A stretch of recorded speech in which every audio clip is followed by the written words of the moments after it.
চট্টগ্রাম বন্দরে New Mooring container terminal পরিচালনার দায়িত্ব কাদের দেয়া হবে তা নিয়ে বুধবার সিদ্ধান্ত নেওয়া হবে বলে জানিয়েছেন নৌ পরিবহন উপদেষ্টা এম সাখাওয়াত হোসেন। সচিবালয়ে সরকারি ক্রয় সংক্রান্ত উপদেষ্টা কমিটির সভা শেষে সংবাদকর্মীদের এই কথা বলেন তিনি।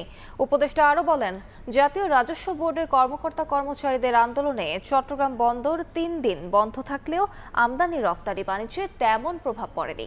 এদিকে অর্থ উপদেষ্টা বলেছেন, চলতি অর্থ বছরে নির্বাচনের সম্ভাবনা থাকায় সরকার আগেই নির্বাচনী বাজেট ঠিক করেছে। নির্বাচনী বাজেট বরাদ্দে কার্পণ্য করা হবে না বলেও জানান তিনি।